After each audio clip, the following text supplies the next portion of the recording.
Let's talk about a place called Wilton Manors, Florida, back in the late 1980s. It was a quiet bedroom community, low crime, the kind of place people moved to when they wanted to escape the noise of Fort Lauderdale and the relentless hustle of tourists. But on March 24th, 1987, at 9:22 p.m., that quiet was shattered by an urgent 911 call. A 37-year-old man named Bernie James was found inside his vehicle outside the family home. His wife claimed she found him there, with the front passenger seat fully reclined, slumped over and unresponsive. The family pulled him out and started cardiopulmonary resuscitation on the lawn, but by the time emergency medical services and the Wilton Manors Police Department arrived, he was already gone. Now, when you look at a body, it tells a story. Bernie James did not die of natural causes. The first responding officer noticed blood on the right side of his ear and inside the car center console. There was clear, blunt trauma to the right side of his head, right over the ear, but that was not all. He had ligature marks around his neck, ascending upward. That means someone pulled up on a rope or a wire and strangled him. This was done to him, and it was done effectively. He never stood a chance. When the detectives arrived, they found 3 family members outside: the brother-in-law, Michael, the mother-in-law, Jane, and the 36-year-old wife, Patty James. They all seemed shocked. Bernie James was the kind of man everybody loved. He was born on July 1st, 1949, in Washington, D.C., the eldest of 9 children. He loved nature, camping, and hiking. He served 2 tours in Vietnam as a lance corporal in the Marine Corps. That war had a profound impact on him, leaving deep mental scars, but also gave him protective nature. He returned home, became a firefighter and a paramedic, and met his first wife, Lisa. They had 3 children in just over 3 years, Michael, Irene, and Nicholas. But tragedy struck just before Christmas in 1980. Lisa suffered an aneurysm and died. Bernie was left completely distraught. A single father struggling to raise 3 toddlers, all close in age. I tell you, I can imagine how difficult that must have been. In 1982, yearning for love and a mother for his kids. Bernie was working dispatch at the fire station when a woman named Patty called the emergency line by mistake. They struck up a friendship over phone. She listened to his problems. She seemed nice. Patty came from a stable background in Silver Spring, Maryland. Her father was a police detective, her mother a banker, but Patty carried a deep insecurity. As a child, she had a tumor surgically removed from her face, leaving a very noticeable, deep scar that dragged a portion of her face down. It was the focus of her life. She thought she was hideous, deformed, and unlovable. She had already been through 2 failed marriages. When she was apprehensive about meeting Bernie in person, he did not see that physical scar. He saw a beautiful person on the inside. He possessed that rare, genuine kindness. Patty moved in, took steps to legally adopt the 3 toddlers, and became their new mother. Bernie felt a great weight lifted off his shoulders. Around 1983, they moved down to Florida to be near her family, and Bernie landed a job as a Florida State Park Ranger. Everything seemed perfect. But 3 years later, it all went horribly wrong. Back at the crime scene, detectives noticed things that did not add up. There were motor oil cans and tools inside the car.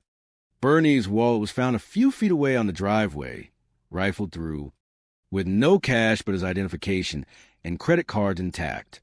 Now, in my experience, if a real robber takes a wallet, they do not inventory it on the driveway.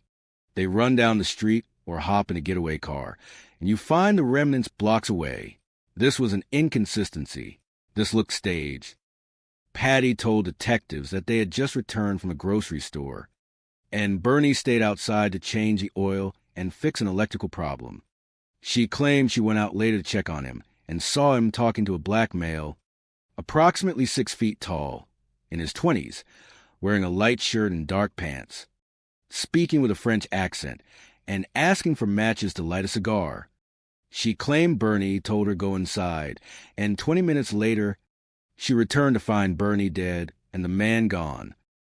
She then called her mother, and then her brother, who lived down the street, before calling emergency services. I tell you, calling your brother before paramedics when your husband is dying is out of the ordinary, but panic does strange things to people. The police sketched a mysterious French-accented man and knocked on doors, but nobody in that quiet neighborhood had seen anyone fitting that description. Then came the autopsy report. The blunt force trauma to Bernie's head would have caused a tremendous amount of bleeding. Yet, the passenger side of the vehicle did not have the volume of blood to match that injury. There were no defensive wounds on Bernie's body. He was completely surprised, hit from behind, and choked out. The medical examiner concluded this could not have happened inside that vehicle. There was simply no room to swing a weapon with that kind of force. Detectives inspected the car at a garage facility. They checked the oil dipstick. The engine was completely full of oil. It did not need an oil change. The scene was entirely manufactured. Someone was lying. On March 27, 1987, detectives interviewed Bernie's parents, who flew in for the funeral. They painted a disturbing picture. After marrying Patty, a rift had formed. Patty had demanded to be the sole focus, isolating Bernie from his family. He stopped helping his parents, and she convinced him to move to Florida to cut ties. The parents saw no affection between them, only a cold companionship. They revealed that Bernie's mother had received a phone call from him in the fall of 1985. He said he had had enough, that he was going to leave Patty and divorce her. Then, 6 months before the murder, the mother received a bizarre, typewritten letter supposedly from Bernie, claiming he had been drinking and abusing Patty. It was completely out of character for Bernie. The family suspected Patty wrote it to create a paper trail. On April 8, 1987, investigators brought Patty to the station under the guise of looking at mugshots, then pivoted to the inconsistencies. When confronted, her demeanor shifted. She lowered her head and said she knew who killed her husband. "You have to be kidding me." She claimed she met a man named Tim at a bowling league, and Tim had witnessed Bernie being abusive toward her. She claimed that on the night of the murder, they went to Tim's apartment to discuss a bowling schedule. She went to use the bathroom, heard the television volume turn up high, and found herself locked inside. When Tim finally let her out, Bernie was gone from the living room. Tim allegedly grabbed her arm, took her outside, and showed her Bernie dead in the car.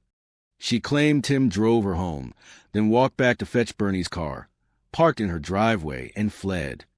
She claimed she stayed quiet because she was terrified of Tim Ott, so she fabricated the robbery and the French-accented man.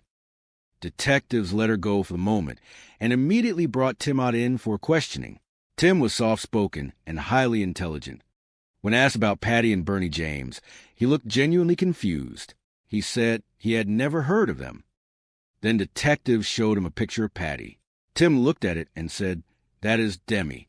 I know her as Demi." He explained that Demi was a friend of his fiancée, a woman named TJ, whom he had only ever met over the phone. Tim said TJ told him that her husband, Booth, was a severe abuser and a child molester. According to Tim, on the night of March 24th, Demi brought Booth to his apartment.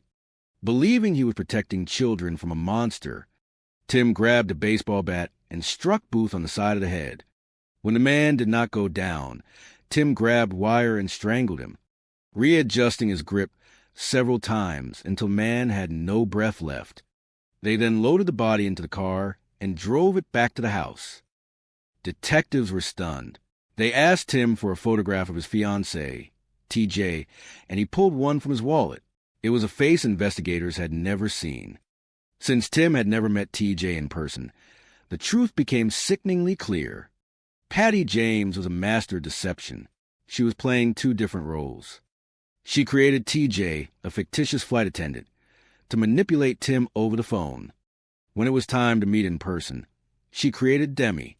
Patty had used Tim Ott as a human weapon to execute her husband. Tim revealed that Patty had suggested other plots. They tried grinding up Valium and baking it into a cake, but only made Bernie sick. They thought about shooting him in a remote field but could not find the right location. Ultimately, they settled on Tim's bedroom. On April 8th, 15 days after the murder, Tim led detectives to his apartment. He had tried to clean the carpet, but when investigators sprayed luminol, the room lit up. There was a massive amount of blood, perfectly matching the blunt force trauma. Tim was formally charged with first-degree murder. As detectives dug into Patty's background, they uncovered a sociopathic con artist. Her primary income came from frivolous lawsuits. She spent years scamming everyone around her, using her own children as pawns. She forced her youngest son, Nicholas, to study American Sign Language books from the library and pretend to be deaf so she could scam churches out of money. She kept the children entirely isolated. Neighbors never even knew children lived in that house. They were never allowed to play on the street or leave the backyard. She completely severed their contact with Bernie's family. The children trusted her implicitly because they knew no better, enduring years of psychological abuse. The motive was layered in cold greed and fragile ego. Bernie was preparing to divorce her. Patty could not tolerate rejection. It would have been her third failed marriage. Furthermore, detectives discovered that before Bernie died, Patty had coerced him into taking out a substantial life insurance policy. She explicitly had all three of his children declared non-beneficiaries. Patty was the sole person set to collect. On June 8, 1987, investigators moved in and arrested Patty James at her children's school right after she dropped them off. In custody, she tried one final, desperate manipulation. She dropped her head, stayed quiet, and then popped back up, claiming she remembered absolutely nothing about the murder. She suggested that TJ must be another personality living inside her.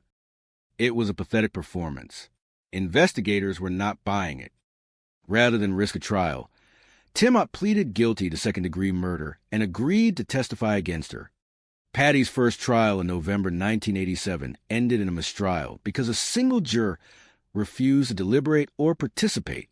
But in her second trial, justice was not denied. Patty James was convicted of first-degree murder and sentenced to life in prison. If the word evil could be applied to a human being, it belongs to Patty James. She possessed no conscience, no compassion, and no remorse.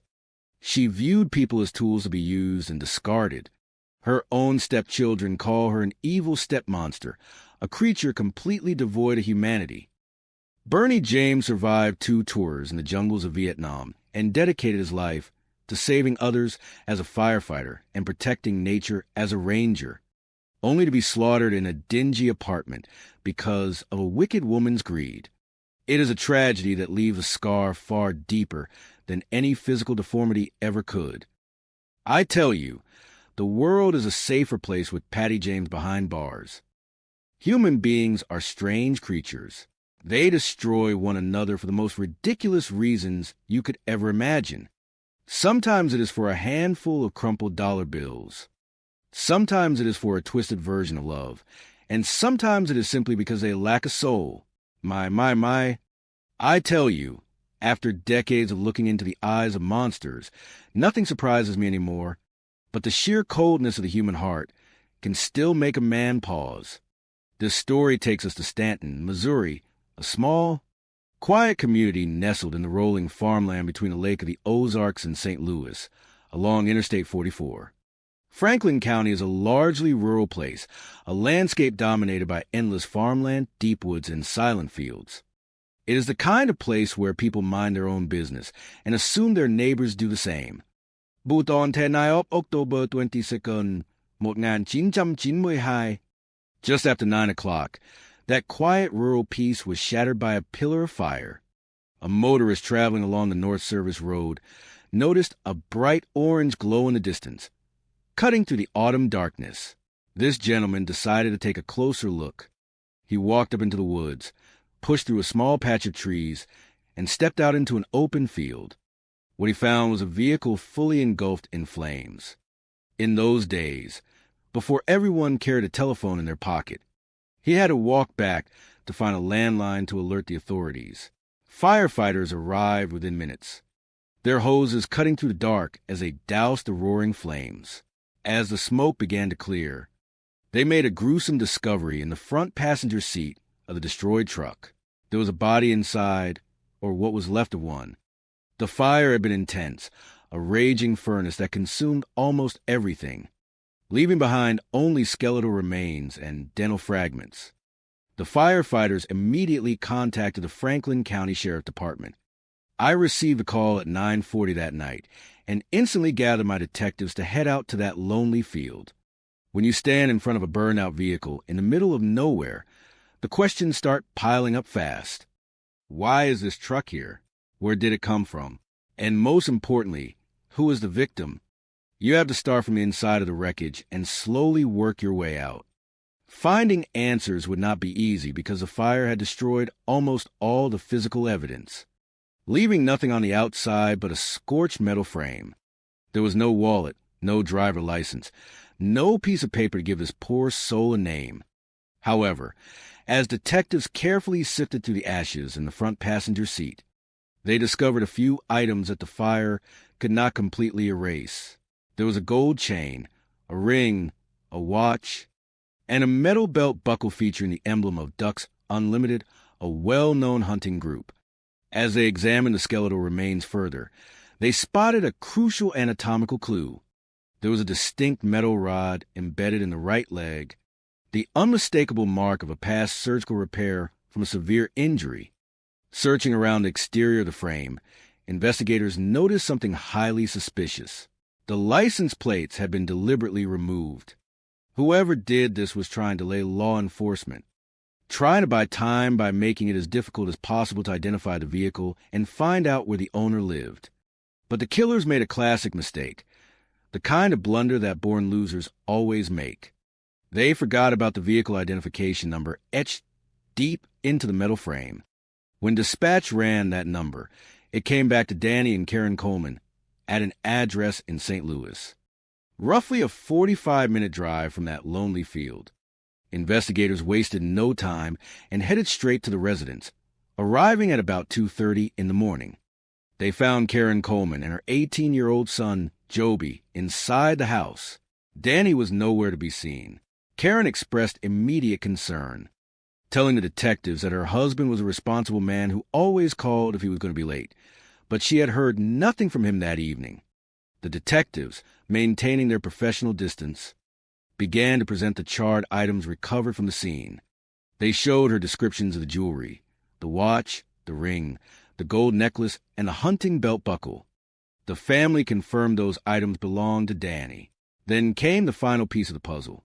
The detectives mentioned the metal pin in the right leg of the body. Joby looked at them and confirmed his father had been in a severe motorcycle accident years ago and carried a rod in that exact leg. At that moment, the room filled with tears. The family wanted answers, and they wanted justice. Danny Coleman was a 38-year-old mechanical engineer at a company called Multiplex, where he worked on manufacturing soda machines for large fast food chains like McDonald's. He was a straight arrow, an Army veteran who had been stationed in Germany back in MOT Non-Chin Tram Bay Moy MOT until a motorcycle accident cut his military career short and left him with that metal rod in his leg. He walked with noticeable limp, but he never let it slow him down. He met Karen while recovering at the military hospital in Fort Leonard, Missouri, introduced by a cousin. They bonded over a shared love for the outdoors, hunting and fishing. Thầy Madit in 1973, and 9 later, thầy Sondobi was born. Danny was a blue-collar provider who strived to ensure his family wanted for nothing.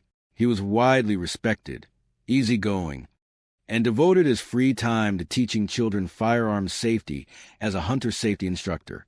In 1980, he even started a successful side business treating ceramic flooring to make it non-slip. By all appearances, he was a good man living the American dream. When detectives began questioning Karen about potential enemies or any connection to the Stanton area, she painted a picture of a blissful 19-year marriage. She claimed they were a loving couple who got along perfectly. To the investigators, the family dynamic seemed solid and no immediate red flags pointed toward anyone inside the home. On October 23, 1992, tại St. Louis Medicine, Dr. Mary Case utilized dental records to officially confirm the identity of the remains. But the autopsy revealed something far more sinister than a simple fire. There was tremendous blunt force trauma to the victim's skull. Someone had beaten Danny Coleman to death with a heavy instrument, something akin to a baseball bat, before setting the truck ablaze. This was now a definitive homicide investigation. The next morning, investigators returned to the field in Stanton, searching the area with a fine tooth comb under the morning light. Near the site of the fire, they discovered a few discarded matches and a matchbook case with cellophane wrapper. This wrapper had survived the elements, and the crime lab managed to develop a single, clean latent fingerprint from it. They ran it through the statewide database, but MOT non-chin tram chin muoi hai. The system yielded no matches. That fingerprint was secured in an evidence locker, waiting for the world to catch up. As detectives interviewed Danny co-workers, they discovered that on the day before his body was found, Danny received a cryptic telephone call at work and left unexpectedly early. No one heard the entire conversation, but someone caught the name Rich. Phone records revealed frequent communication between Danny and his close friend and business associate, Rich Saluka. What truly caught the attention of investigators, however, were two phone calls made from the Coleman home to Rich House at 1:30 and 3:30 in the morning on the night of the murder. Rich was brought in for questioning as a person of interest. He was entirely cooperative, explaining that he and Danny were tight friends who worked on flooring projects together. When pressed about the late-night calls, Rich explained that Karen had called him in a panic, looking for her husband. During the second call at 3:30, after detectives had left her house, Karen delivered the devastating news, stating they found him. He is dead in his burning truck. Rich was visibly distraught and in shock. His alibi checked out completely, and his sincere demeanor convinced the major case squad that he had no part in this horror. He was eliminated as a suspect. But when asked about the Coleman marriage, Rich dropped a hint that changed everything. He noted that while Danny never spoke negatively about his wife, he had admitted a few months prior that they were facing serious issues. Rich described Karen as a much rougher person compared to the gentle Danny. Armed with this insight, detectives began digging deeper into Karen's life, interviewing acquaintances, and scratching beneath the surface of her suburban housewife persona. What they found was a staggering double life. Karen Coleman was not the grieving, innocent widow she pretended to be. She was deeply involved in an active addiction to cocaine and methamphetamines, and she had been dealing methamphetamine for a number of years. Furthermore, she had engaged in multiple extramarital affairs. If Danny, with his straight-laced morals, had discovered the full extent of this betrayal, he would have divorced her in a heartbeat. Karen was terrified of losing financial security, and she despised her husband for standing in the way of her lifestyle. Yet, despite their suspicions, investigators could not find a direct physical link tying Karen or her paramours to the murder scene. The case slowly grew cold, settling for 1992 on their way to 1998. The file sat on a shelf, but justice has a way of waiting. In 1999, the Federal Bureau of Investigation Field Office in St. Louis received a remarkable telephone call from Missouri State Penitentiary. An inmate reported a conversation that had taken place behind prison walls regarding an unsolved murder in a rural Missouri field. The source of this information was a convicted armed robber named Larry Nolan. Before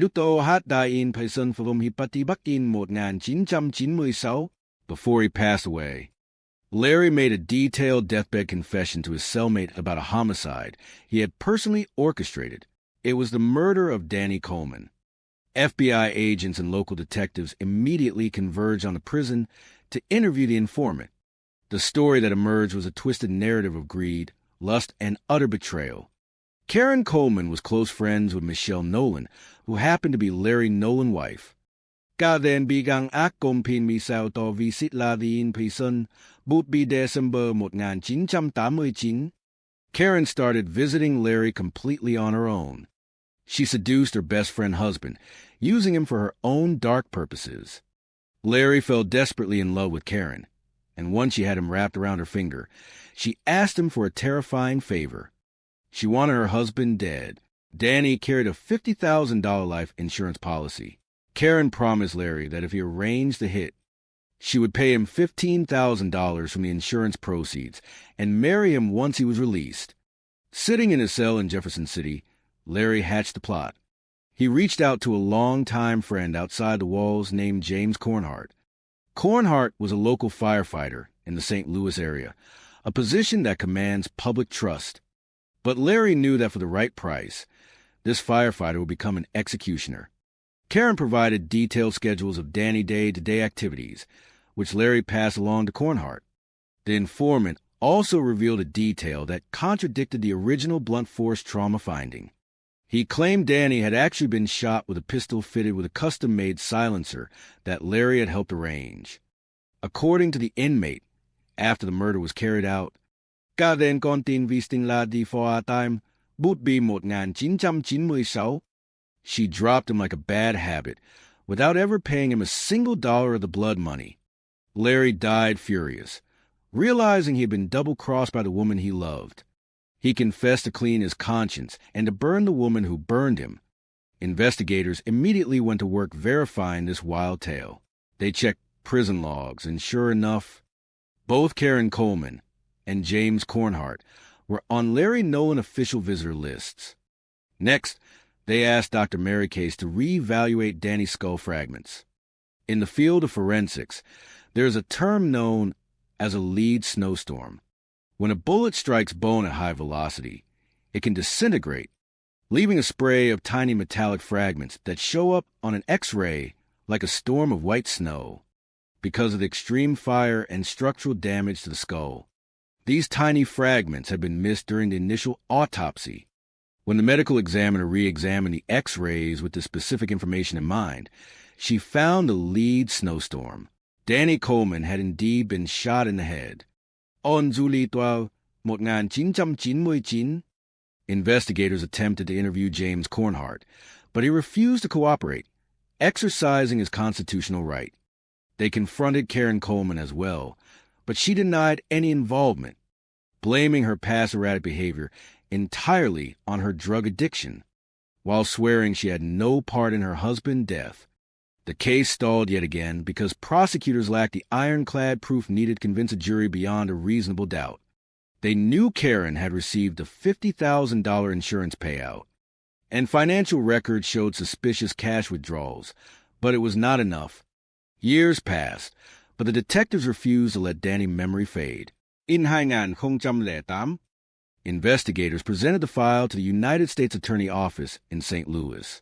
Federal prosecutors saw the strength of the conspiracy case and decided to take it over, bringing the immense resources of the federal government to bear. On December 3, 2008, a federal hang judy suit indictment. Federal authorities moved swiftly to a St. Louis firehouse where James Cornhart was on duty and placed a 49-year-old under arrest for conspiracy to commit murder for hire. He was taken to the FBI office for processing, where his fingerprints were taken. Forensic examiners compared his prints to that loan. Latent fingerprint recovered from the cellophane matchbook wrapper 16 years earlier. It was a perfect scientific match. James Cornhart had dropped that matchbook in that lonely field. Investigators then located and arrested the 54-year-old widow, Karen Coleman, while the defendants awaited trial. Prosecutors began reviewing the recorded telephone calls James made from the St. Louis County Justice Center in Clayton. Inmates are well aware that their calls are recorded, but desperation makes people stupid. James called a friend named Steve Mueller, instructing him in coded language to go to his house and destroy a hidden firearm, ammunition, and a silencer constructed out of a lawnmower muffler located in the garage. Investigators tracked down Steve Mueller immediately. When confronted with the recordings, Mueller broke down, weeping as he unburdened his conscience.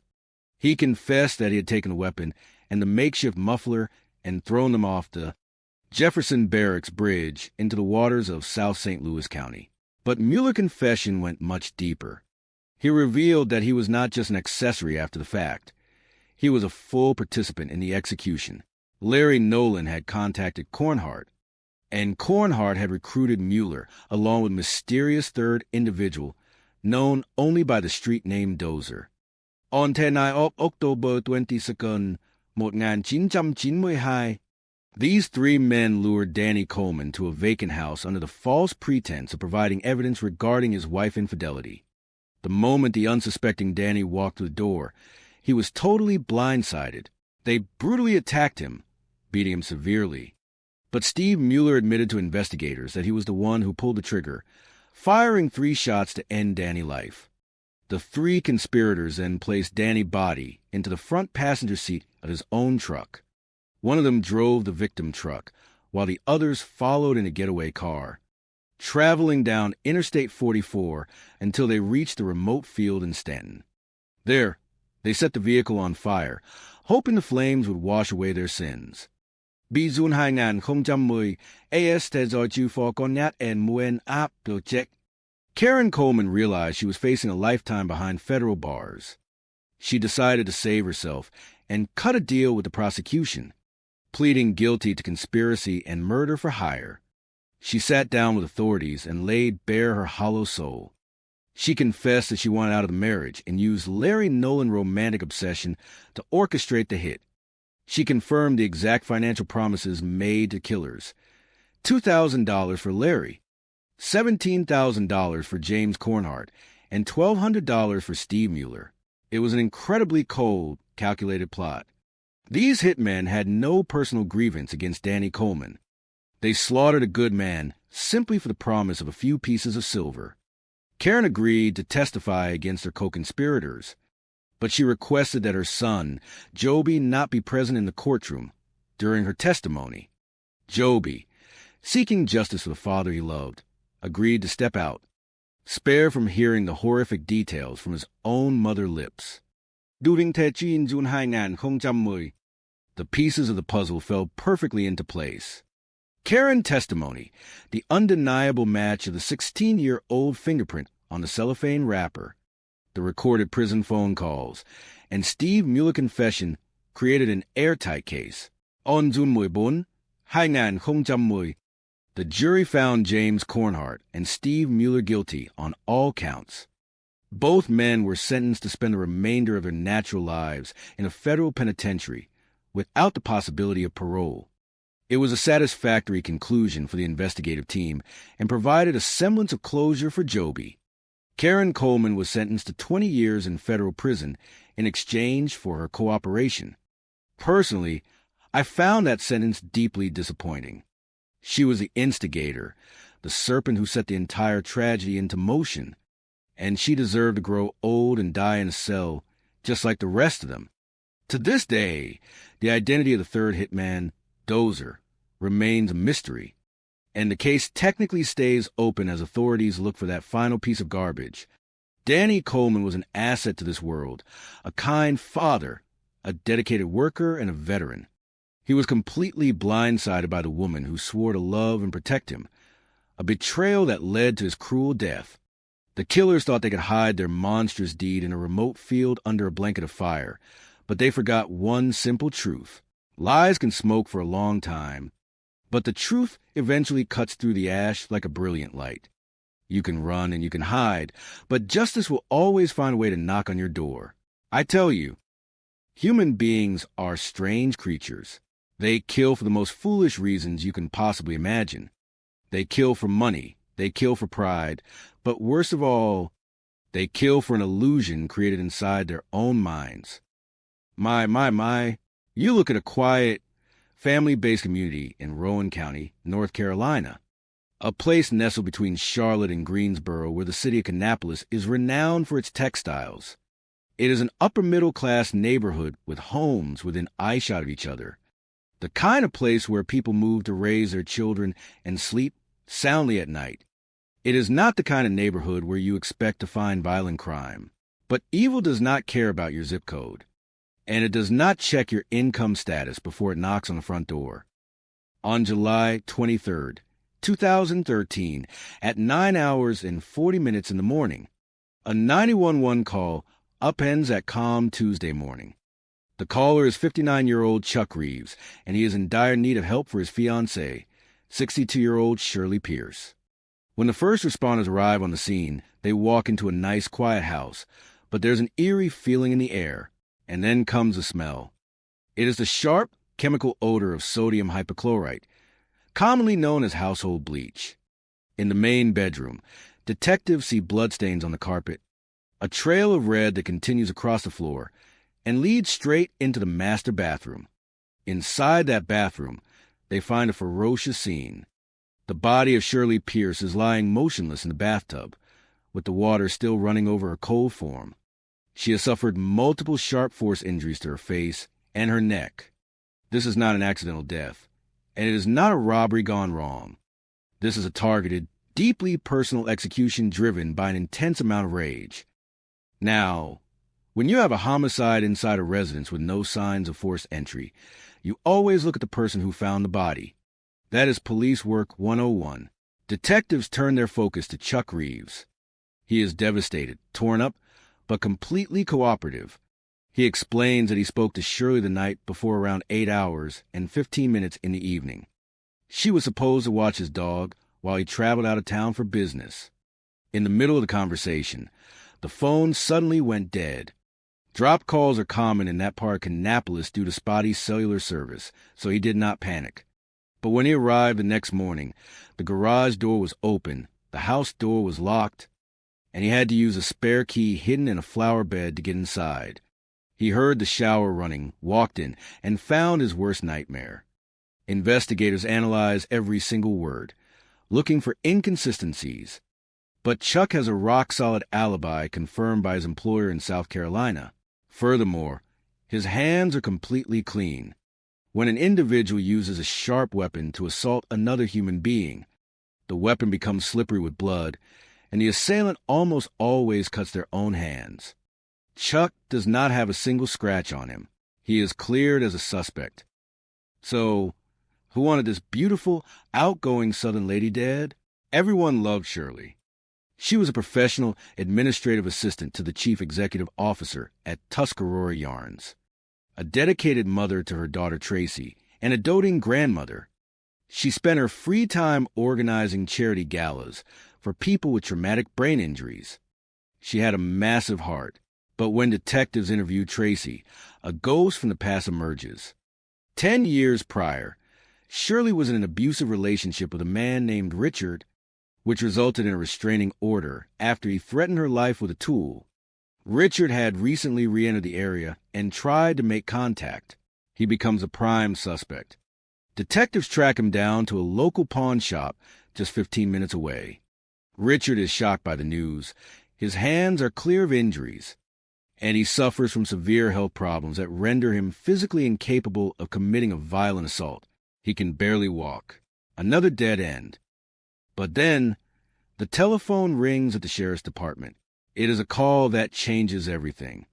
Irvin Johnson, the chief financial officer of Tuscarora Yarns, contact authorities because he believes his own wife, 61-year-old Marlene Johnson, has murdered Shirley Pierce.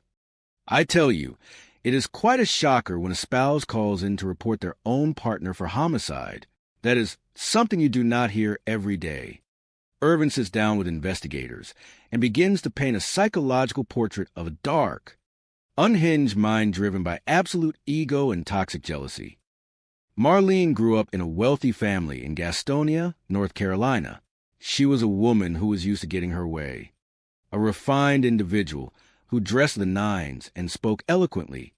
But beneath that polished exterior lay a possessive monster. In 2003, Marlene suffered a severe nervous breakdown and attempted suicide.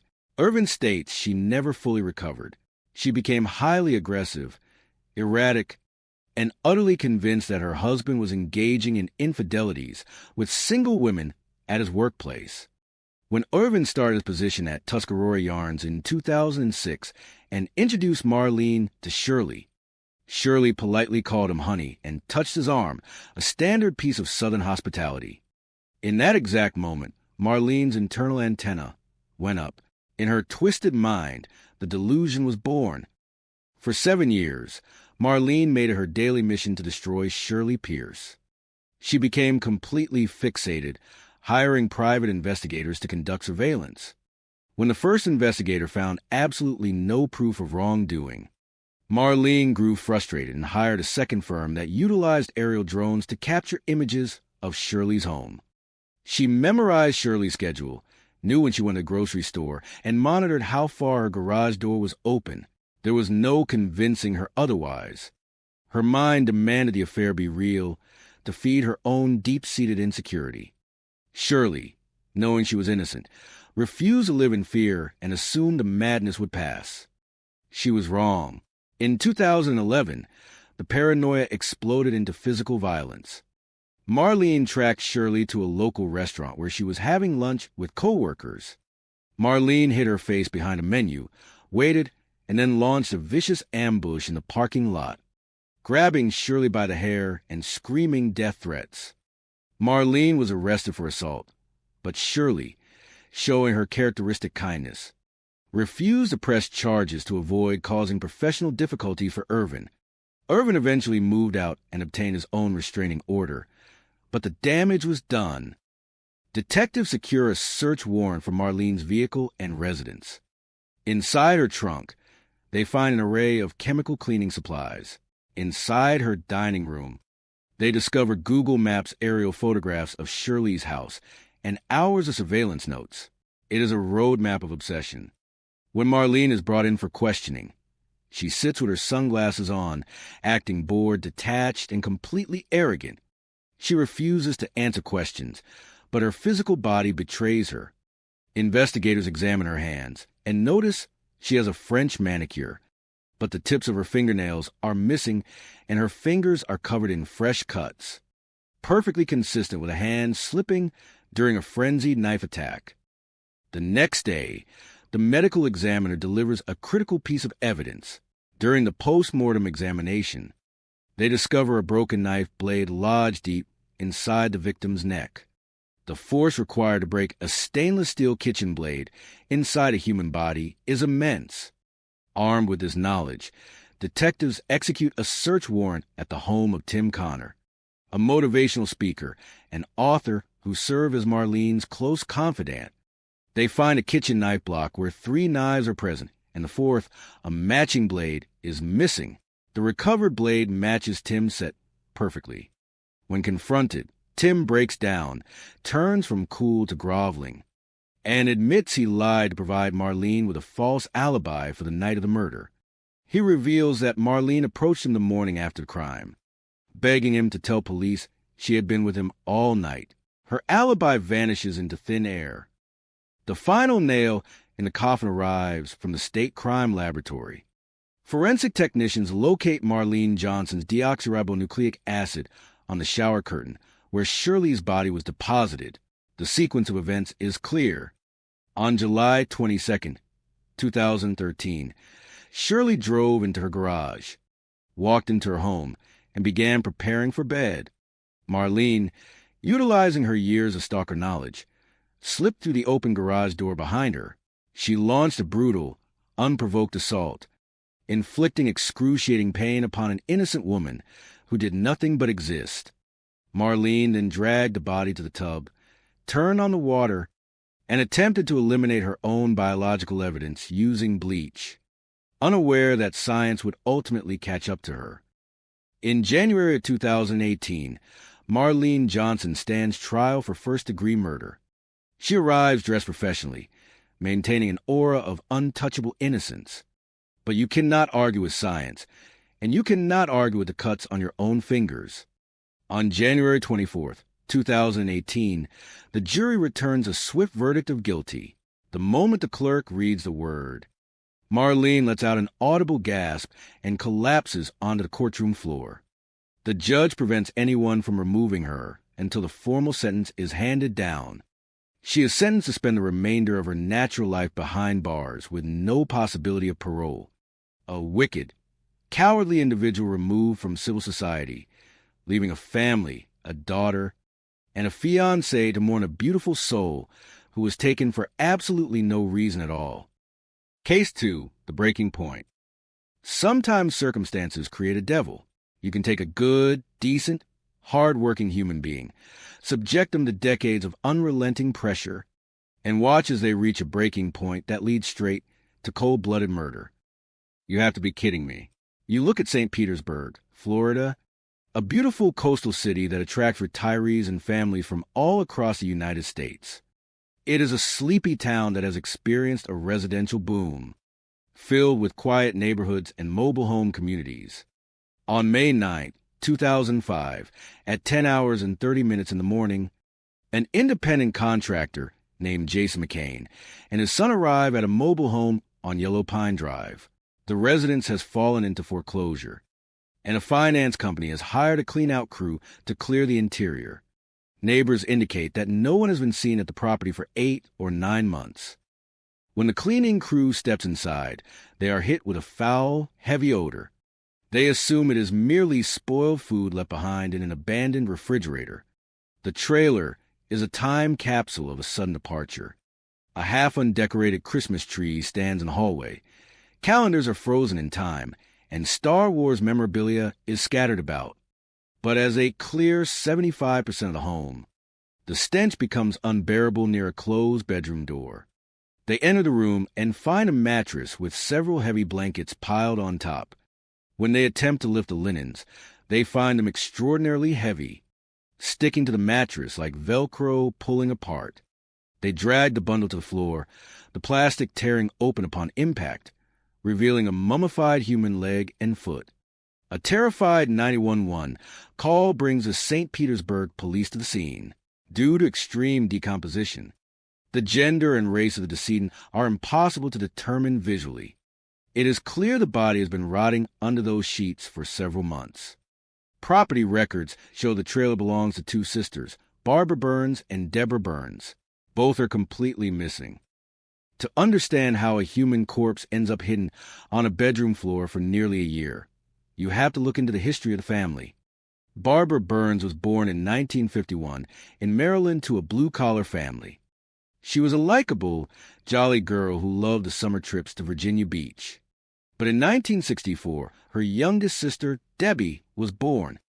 At 2 years of age, Debbie contracted scarlet fever, resulting in severe neurological and brain damage. She was left permanently learning disabled, possessing the mental capacity of a 6-year-old child. Shortly thereafter, their father passed away. At the tender age of 15, Barbara's life effectively ended. She was pulled out of high school to become a full-time nursemaid and caretaker for her disabled sister. For the next 4 decades, Barbara bore an unimaginable burden. The family moved to Florida in 1981. Barbara worked grueling, long hours at minimum-wage restaurant jobs and retail positions at Beal's outlet to act as the sole breadwinner, only to return home each night to care for Debbie and their mother, who was battling advanced Alzheimer's disease. Her personal life was non-existent. She had no friends, no social outings, and no escape. Following her mother's passing in 2000, tragedy struck again when their brother John died. However, John left his sisters an inheritance of $350,000 to ensure Debbie would be taken care of. For the first time in 40 years, Barbara believed she could breathe. She quit her retail job, and the sisters began living a fantasy life, taking lavish vacations to California and Australia, and purchasing the mobile home on Yellow Pine Drive. But money does not solve a psychological disability. Debbie possessed no impulse control. Because the money was left in her name, she became the absolute boss of finances, demanding her own credit cards and embarking on massive online shopping sprees, filling the trailer with hundreds of expensive toys and trinkets. Worse still, Debbie fell victim to an online romance scam, mailing thousands of dollars to a man in Miami who vanished the moment the funds dried up within a brief span of 3 years. The entire $350,000 was completely gone. By 2004, the sisters were broke, and the bank initiated foreclosure proceedings. The dynamic between the two women turned incredibly toxic. Debbie could not comprehend that the wealth was gone. She remained highly demanding, verbally abusive, disrespectful, and physically aggressive toward Barbara. During a past workplace holiday party, when Barbara wished to remain at the event, Debbie threw a violent tantrum, striking her older sister and knocking her down, forcing Barbara to leave. Barbara was trapped in a codependent nightmare with a perpetual child who grew more tyrannical by the day. Detectives auditing the financial records discover that while Debbie is missing, her monthly Social Security disability check of $651 is still being actively withdrawn via automated teller machines in Virginia Beach, Virginia. Surveillance footage identifies the individual executing the withdrawals as Barbara Burns. She is alive, well, and working at a 7-Eleven convenience store in Virginia. Investigators fly to Virginia Beach, establish surveillance, and arrest Barbara at 7 hours in the morning as she finishes her shift. During the initial interrogation at the police department, Barbara attempts a clumsy dance of deception.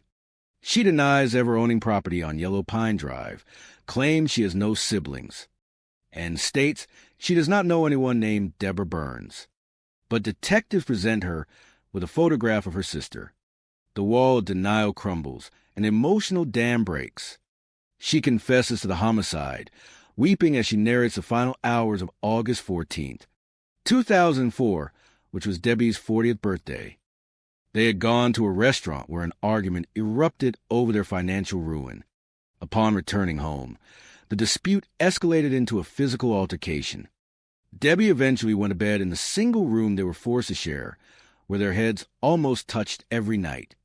Barbara sat in the living room, listening to her sister snore, gripped by an overwhelming sense of dread. She realized that the moment morning arrived, the screaming, the abuse, and the financial misery would simply start all over again. She had given 40 years of her existence to this person, and she had absolutely nothing left to give. She walked to a dresser, retrieved a .38 caliber handgun she had purchased for self-defense, walked to the bed, placed the barrel against her sister's forehead, and pulled the trigger a single time. What happens next is a testament to the bizarre nature of human psychology. Barbara did not flee immediately. She wrapped her sister's remains in towels, sheets, and plastic garbage bags. She then continued to reside inside that mobile home alongside her sister's decomposing body for a period of 6 weeks. She placed open boxes of baking soda, bowls of potpourri, and dozens of automotive cardboard air fresheners throughout the rooms to desperately mask the advancing odor of decay, living in total denial before finally leaving her van at a bus terminal and boarding a Greyhound bus to Virginia Beach, seeking the only place where she possessed happy childhood memories. Detectives return to the abandoned trailer and locate the .38 caliber revolver hidden in the exact dresser drawer Barbara described, with the single spent casing carefully placed back into the ammunition box. Faced with a sympathetic figure who had simply snapped under the weight of an abusive, lifetime caretaking dynamic, the state attorney's office offers a plea agreement.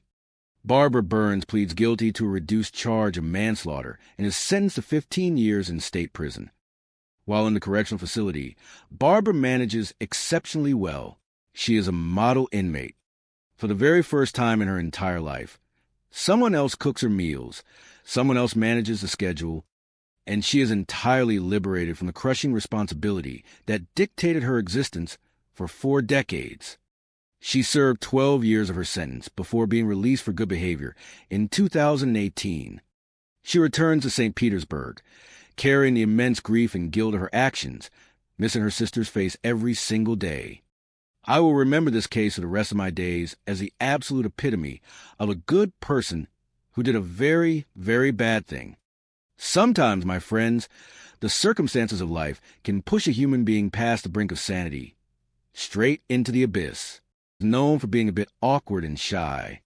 It seemed that Shelley had experienced a lonely childhood, and living with Pam was her chance to finally have a strong family-like connection. Pam recently got a job at a local diner to make ends meet, but she dreamed of doing something more creative. She talked about going to beauty college or becoming a fashion designer. She was incredibly artistic and loved sewing her own clothes. In fact, she had recently purchased several second-hand mannequins to practice draping fabrics and designing dresses. On September 16, 1988, the popular teen seemingly vanished without a trace. Her roommate Shelley called Pam's father Paul to ask if he knew where Pam had gone. Paul said he did not know, and Shelley explained that Pam had not come home the night before. At first, Paul was not too concerned because Pam was an adventurous spirit, but when she failed to show up for her shift at the diner on Monday, he became worried. He contacted the police department to ask for help locating his daughter. Chapter 7: Rumors and Realizations. When the police connected the missing person report with the melted mannequin found in the forest, the town rumor mill went into overdrive. Small towns are notorious for gossip, and Prescott was no exception. Whispers began to circulate that something nefarious had happened. People claimed that there were secret clubs operating in the woods, or that the melted plastic was part of a bizarre theatrical ritual. It was a complete and total product of an overactive community imagination. The investigators decided to speak with Pam's father, Paul, to gather more information. Paul mentioned that Pam and Shelley had recently experienced some disagreements over the apartment rent. Pam had told her father that she was thinking about moving back home because she wanted to save money for beauty college. With Pam and Shelley's relationship appearing slightly strained, the police decided to interview Shelley. Shelley explained that rooming with Pam was great at first, but they did have a minor argument about household chores and finances. The investigators asked Shelley where she was on the night Pam left. Shelley said she went out with her boyfriend Ray Clerks to get hamburgers and watch a movie with friends. The police then spoke with Ray, who confirmed that they had indeed gone out for food and a movie. The police also spoke to Pam's boyfriend Bobby Kitchener, who stated he had spent the early evening with Pam in town before heading to work. Bobby was a polite young man who cared deeply for Pam. As the police interviewed more of Shelley's friends, they uncovered a minor revelation. Some friends mentioned that Shelley was upset on the night of the 16th and had been looking for Pam to discuss the electric bill. Shelley had made a dramatic and silly comment about wanting to make Pam disappear by moving her belongings into the hallway. The friends clarified that Shelley was just venting her frustration and did not actually mean any harm. She was just an overwhelmed teenager trying to manage her first apartment. The investigators also looked into a rumor about a disagreement between Pam and another girl named Melinda Perry. The story went that Melinda and Pam had a loud debate over a borrowed sweater at a local park. The police interviewed Melinda, who was completely baffled, and explained that she never fought with Pam. They had simply disagreed on the color of a dress and laughed about it later. The police realized that the stories were being blown completely out of proportion by teenagers with active imaginations. Months passed, and the town slowly moved on from the great mannequin mystery. Pam was still listed as a missing person, but there were no signs of foul play. Her car and personal belongings were at the apartment, suggesting she might have caught a ride with a friend. Her family held on to the hope that she was simply taking a long, spontaneous vacation to clear her head and figure out her future. Chapter 8: The Second Mystery. In the spring of 1991, 3 years after Pam left, a new and entirely separate mystery captured the town's attention. A group of college students exploring an old abandoned mine shaft outside of town reported finding a strange large bundle wrapped in a blue waterbed liner. The local authorities arrived and carefully retrieved the bundle from the shaft. When they opened it, they expected the worst based on the town's history of wild rumors. To their absolute astonishment, the bundle did not contain anything dangerous or scary. It was completely filled with old disco clothing, broken vinyl records, and several more damaged fashion mannequins. It looked like someone had aggressively decluttered their garage and decided to dump the items in the most dramatic way possible. Around the same time, Ray Clerks, who was Shelley's boyfriend, was reported missing by his family. Ray was supposed to attend a family wedding in California, but never showed up. Ray was known to be a very responsible young man who was studying to become a commercial airline pilot. He would never simply miss a family event without telling anyone. The police decided to visit the apartment that Shelley and Ray now shared. When they spoke to Shelley, she seemed flustered and embarrassed. After a long conversation, Shelley finally admitted the truth. She explained that she and Ray had a very intense conversation about their future. Ray was planning to move back to California to pursue his aviation dreams, and Shelley was heartbroken. They decided to part ways amicably, but Shelley was very sad about the breakup. Shelley explained that Ray had decided to go on a silent meditation retreat in the mountains to clear his head before starting his new life in California. He had packed his bags and left a few days before the wedding, intending to call his family when he returned to civilization. As for the strange bundle in the mine shaft, Shelley blushed deeply. She admitted that after Ray left, she went on an emotional cleaning spree.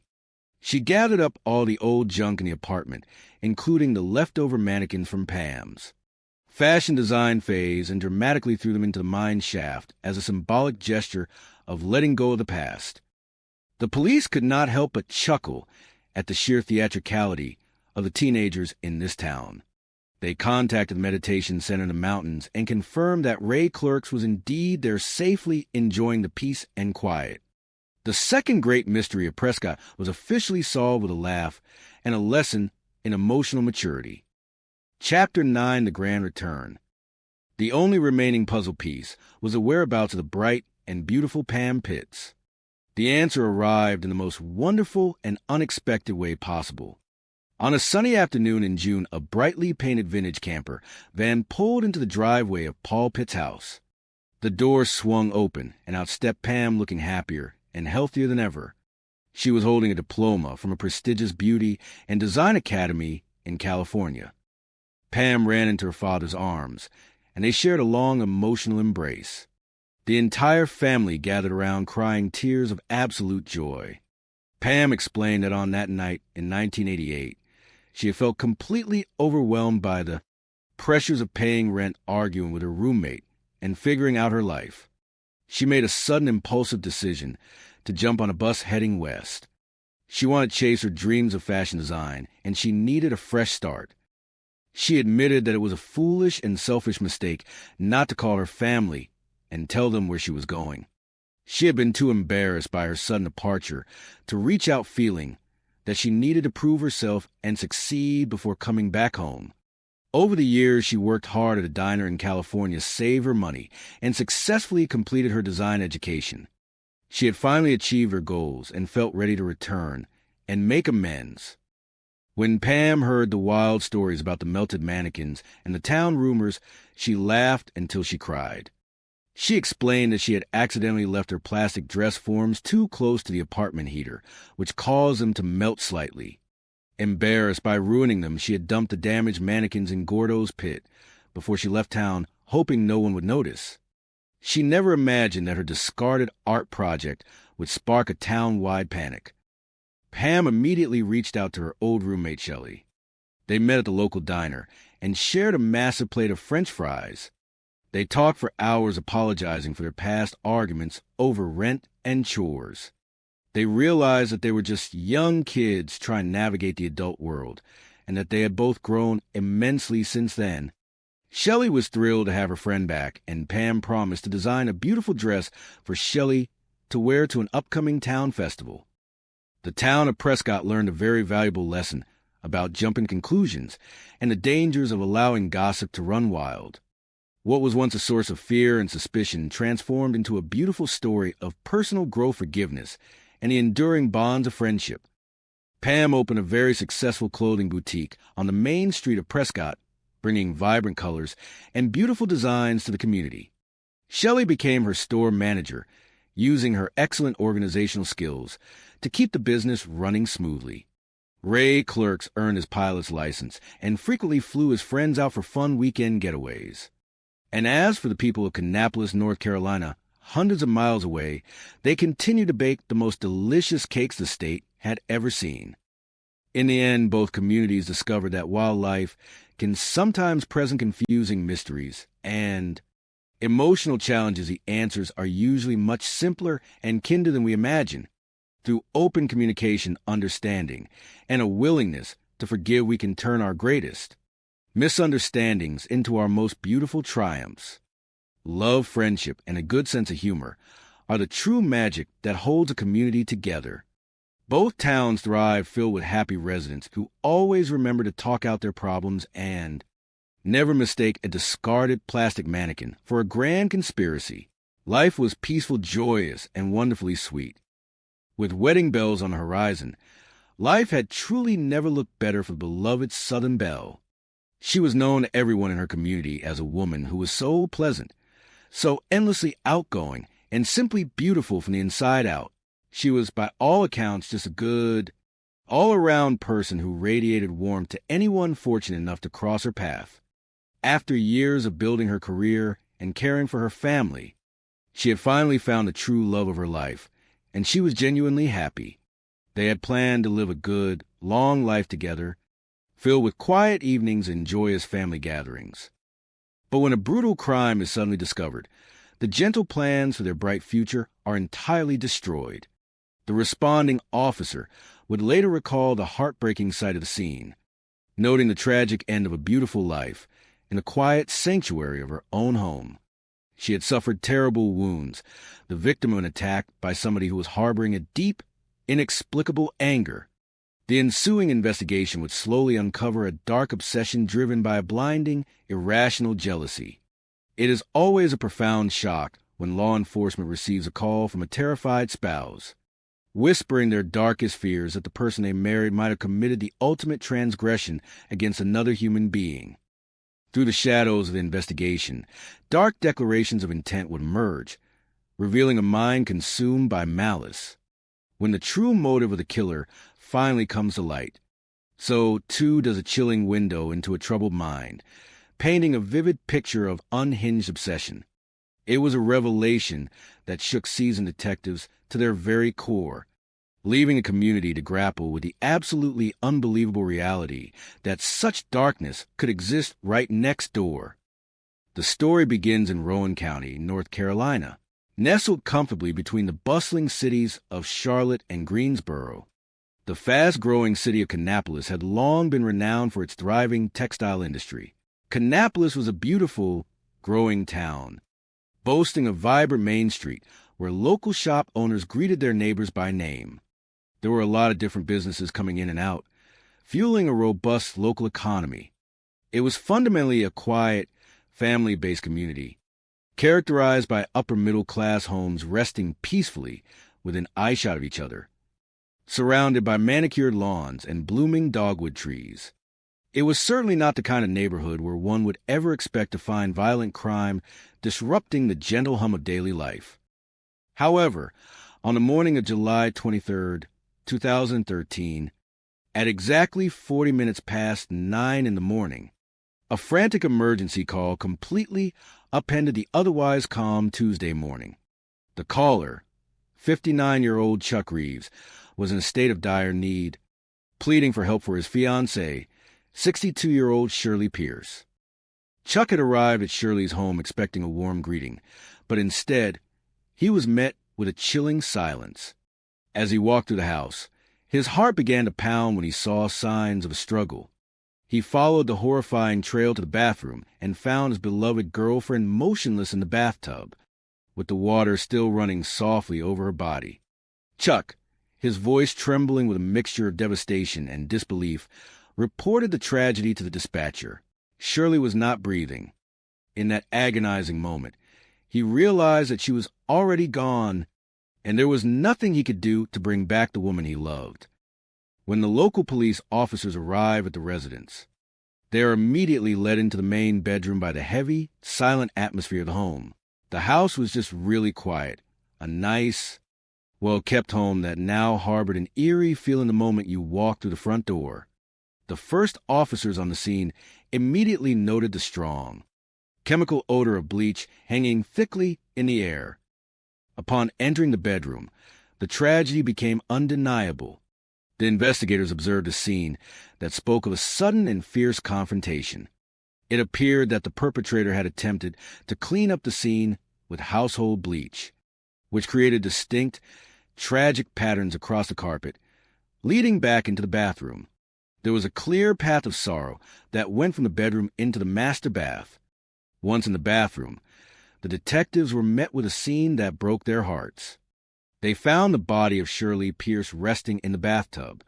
It was immediately evident to the trained eyes of the investigators that Shirley had been subjected to a swift and sharp attack. It was not an accidental passing. It was clearly a targeted tragedy. With the crime scene in the very early stages of processing, the seasoned detectives turned to their only immediate witness, Shirley's grieving boyfriend, Chuck Reeves. The lead investigator gently introduced himself to Chuck, who was still on the scene, and asked him to sit down and talk for a moment. Chuck's demeanor was entirely devastated. He was a man whose entire world had just collapsed. However, despite his immense grief, he was very cooperative, and he was very articulate. He wanted to do everything in his power to help find whoever had taken Shirley from him, and he was able to provide good, clear information. What the detectives quickly learned about Shirley Pierce was that she appeared to be just a good, decent, hard-working person. There did not appear to be absolutely anything in her life, her habits, or her relationships to determine who would ever want to do something so terrible to her. Born and raised in the neighboring town of Mooresville, North Carolina, Shirley Goodnight was a radiant ray of sunshine in a region famously known for its warm southern hospitality. She was incredibly close to her family, sharing deep bonds with her loving sisters and her protective brother. Everyone who spoke of her echoed the same sentiments. She was so pleasant, so outgoing, and truly beautiful inside and out. She was simply a good, all-around person. Everybody loved Shirley. She was a very friendly woman, deeply well-liked in her community, as well as highly respected at her place of employment. People who knew her frequently remarked on how elegant and beautiful she was, carrying herself with a natural, effortless grace. In the year 1970, Shirley married a man named Randall Pierce, and the happy couple welcomed a beautiful daughter, Tracy, soon after. Tracy, being her only daughter and her only child, was the absolute center of Shirley's universe. She just adored Tracy with every fiber of her being. When Shirley and her husband eventually decided to part ways in the year 1981, Shirley bravely looked for a way to support herself and her young daughter. She eventually found her professional home when she signed on to work with the Tuscarora Yarn Factory. Tuscarora Yarns was a prominent textile company that specialized in making high-quality, specialty yarns for various industries. A colleague from the accounting department fondly recalled when Shirley first came into the office, taking on the demanding role of administrative assistant to the owner and the chief executive officer. Shirley was remembered as a very dainty, immaculately dressed, and highly well-spoken lady. She was a picture of professionalism. Shirley and her colleagues quickly became really good work friends. They spent a large portion of the day together, working diligently, and they went out to enjoy lunch together almost every single day. Their friendship naturally extended beyond the office walls. They would frequently go shopping together after working hours, or simply go out to enjoy a nice dinner and share stories about their lives. Shirley worked long, demanding hours and dedicated herself fully to the success of the company. As her friends proudly stated, anybody would have been incredibly glad to have a woman of her caliber working for them. Shirley put what precious free time she did have to exceptionally good use, selflessly organizing charity golf tournaments and elegant gala dinners for several local nonprofit organizations. She was deeply involved in a charitable organization that worked tirelessly to raise crucial funds for people suffering from traumatic brain injuries. As the detectives noted, that level of dedication truly speaks to the high moral character of a person who cares so deeply about helping other folks in need. Shirley simply had a very big, generous heart. When Shirley's beloved daughter, Tracy, grew up and became a mother to a precious little boy, stepping into the role of a grandmother sent Shirley completely over the moon with joy. Her grandson became the absolute apple of her eye. That sweet boy was what she talked about the most during her days at the office. Anybody that ever knew her would always know all about her grandson and Tracy, because she proudly told absolutely everyone she met about her wonderful family. By the year 2013, with her loving family continually growing and her professional career flourishing beautifully. Shirley was looking to hit the absolute trifecta of happiness in her romantic life when she began dating a charming textile salesman named Chuck Reeves. It appeared to everyone that she had finally done exactly that. Chuck and Shirley had known each other for quite a while, because he was a frequent visiting salesman and she was a dedicated secretary for the president at Tuscarora Yarns. He had initially met her through their professional interactions, and over time, that polite working relationship slowly blossomed into a beautiful romance. Chuck and Shirley found a deep, meaningful relationship kind of later in their lives, which made it all the more sweet. They had a wonderfully good relationship, built on mutual respect and genuine affection. They got along really well, sharing similar values and dreams for their twilight years. Chuck loved her deeply, and Shirley loved him back with all her heart. The happy pair dated steadily for 4.5 years, though they respectfully kept their separate residences. In the beautiful spring of 2013, Chuck finally took the leap and proposed to Shirley, and she happily and tearfully accepted his ring. She had finally found the true love of her life, and she was blissfully happy. Sadly, in a twist of heartbreaking fate, Shirley would never make it to the altar to say her vows. On the bright summer morning of July 23, 2013, the dedicated Rowan County investigators are painstakingly processing a horrific crime scene where the beloved Shirley Pierce has been found taken from this world. It appeared from the initial visual inspection of the room that she had been subjected to a sudden, highly aggressive encounter. The seasoned detectives knew immediately that they were looking for a specific type of weapon, something sharp that had been wielded in a deeply personal, violent manner. The evidence suggested that Shirley, despite her gentle nature, had bravely put up a fight to defend herself against the unexpected darkness that entered her home. Despite the chaotic nature of the terrible event, the perpetrator had clearly taken calculated steps to hide their true identity from the authorities. The investigative team immediately noticed the telltale bleach stains marring the bedroom carpet. It is a well-known fact in the world of forensic science that household bleach is often used in an attempt to destroy genetic material. The detectives realized they were dealing with someone who had gone to a great deal of trouble to try to mask their presence and destroy crucial evidence. The killer, whoever the shadowy figure was, seemed acutely aware of the modern scientific techniques that law enforcement agencies utilize to catch criminals, specifically regarding the recovery of genetic material. However, the lead detective remained cautiously optimistic. He felt good that the perpetrator had likely left behind their own genetic material somewhere within the house. The investigative team just had to be patient and meticulous enough to find it. The forensic team felt strongly that the bathroom shower curtain was going to be a highly important piece of the evidentiary puzzle.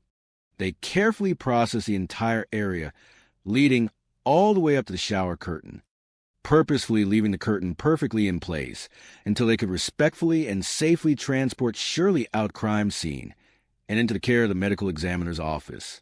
Once that delicate task was completed, the team made the strategic decision to carefully package and send the entire shower curtain directly to the state crime laboratory for advanced microscopic analysis. The sheer intensity of the event suggested strongly to the seasoned investigators that this was a deeply personal, emotionally fueled incident. There did not appear to be any signs of forced entry at the exterior doors or windows. And the immaculate house did not appear to be ransacked in the chaotic manner that a typical burglar would usually leave a home. The beloved grandmother was attacked by somebody that was harboring a very specific, targeted anger. The nature of the event did not logically match up to a scenario involving a random stranger breaking into a quiet house just to steal a laptop computer or a television set.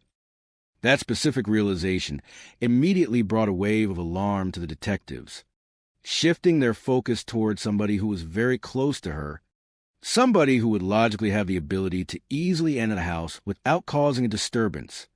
Naturally, as a standard procedure in any domestic investigation, that logic becomes a very big red flag pointing directly back toward the person closest to the victim, her fiancé, Chuck Reeves. The lead investigator knew that Chuck was exactly who they needed to focus their attention on first. As the morning sun climbed higher into the Carolina sky, the detectives prepared to delve deeper into Chuck's life. Did the investigators already have their man sitting right there in the living room? Or had a dark ghost from Shirley's distant past suddenly returned to carry out a long-held vendetta? The answers lay hidden beneath the surface of a seemingly perfect life. It was still July 23rd, 2013. Homicide investigators with the Rowan County Sheriff's Office respectfully turned their full attention to Shirley Pierce's grieving fiancé, Chuck Reeves, the man who had suffered the trauma of finding her in her bathroom. It was abundantly obvious to anyone looking at him that Chuck was profoundly distraught and emotionally torn up by the morning's events. They had planned to live a beautiful, good life together, traveling and enjoying their families. Now, here he was, sitting in shock, having to report this horrible, life-altering scene to the authorities. The lead detective gently asked Chuck when was the absolute last time he had spoken to his beloved Shirley. Chuck softly replied that he had spoken to her by telephone the night prior, and he believed that the time of that final conversation was right around 15 minutes past 8 in the evening. Shirley, always helpful and caring, was going to dog sit for Chuck while he traveled out of town for his demanding sales job, a routine he performed frequently. He spoke to Shirley, and they happily made arrangements for the very next day for him to bring his dog by her house before hitting the road. Chuck then recounted a detail that immediately caught the detective's ear. He stated that right in the middle of their pleasant evening telephone call, the line suddenly went completely dead. The call abruptly ended, and despite his efforts, he did not make contact with her again that night. However, Chuck explained that the dropped call was not entirely unusual or immediately alarming. In that specific geographical area of Kannapolis, cellular telephone service was notoriously spotty and unreliable. While he wasn't terribly alarmed by the drop call at the time, when he arrived at Shirley's house the following morning, Chuck admitted he immediately had an eerie, uncomfortable feeling. Shirley was fully expecting Chuck to arrive that morning. She knew he was coming over. He had just talked to her the night before on the telephone to confirm the plan. So, when he finally pulled into her driveway and saw that the main garage door was left wide open, yet the interior door leading into the house was securely locked, he knew something was very unusual. Unable to enter the garage, Chuck walked to the front porch and retrieved a hidden spare key from a decorative vase nestled in a flower bed just to the left of the main doorway. He used that key to let himself into the quiet house. As soon as he stepped inside, he heard the sound of the bathroom shower running continuously. He walked toward the sound, looked in the bathroom, and saw Shirley in the tub. He approached her, hoping she had just fallen, but he quickly saw that she was tragically beyond any medical help. Chuck's heartbreaking story was perfectly consistent with the physical evidence at the scene so far, but the experienced police detectives knew they had to tread very carefully before completely clearing him as a potential suspect. The lead detective was actively listening to every single word Chuck spoke, mentally analyzing his phrasing and his body language. The investigator was actively trying to find any hidden inconsistencies or logical gaps in his timeline or his story. Eventually, knowing he had to ask the difficult questions, the detective looked Chuck directly in the eyes and asked him point blank if he had absolutely anything to do with what happened to Shirley. Chuck immediately and adamantly denied it, his eyes welling with fresh tears. He passionately stated that his relationship with Shirley was a wonderfully good one. Everything was going perfectly well between them. Why in the world would he ever want to harm the beautiful woman that he was newly engaged to and appeared to be so very happy with? Furthermore, his alibi and his timeline of events placed him far away from the danger. His story was that he was traveling out of town for his job and was not even present in the immediate area during the late evening hours when the tragedy likely occurred. He confidently claimed he was away at work